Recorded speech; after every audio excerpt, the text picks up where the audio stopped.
नमस्ते सबैजनालाई। दुई पाङ्ग्रे वाहन चालकहरूको निम्ति प्रशासनले हेलमेट लगाउन जरुरी ठहराएको छ। कतिजनाले हेलमेट प्रयोग नै गर्दैनन् भने कतिले प्रहरीले पक्रने डरले मात्र प्रयोग गर्दछ।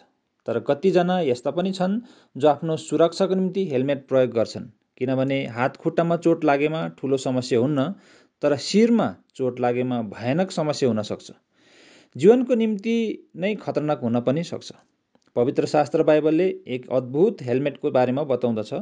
एफिसी 6:17 वचनमा यसरी लेखिएको छ, मुक्तिको टोप लगाओ र आत्माको तरवार ल्याऊ, जो चाहिँ परमेश्वरको वचन हो।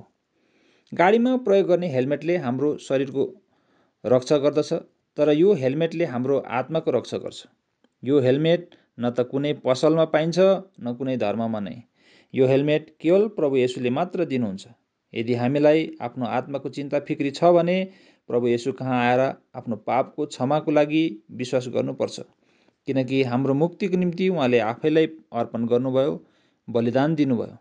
उहाँलाई मुक्तिदाता र प्रभुको रूपमा विश्वास गर्नाले उद्धार मुक्तिको टोप पाइन्छ।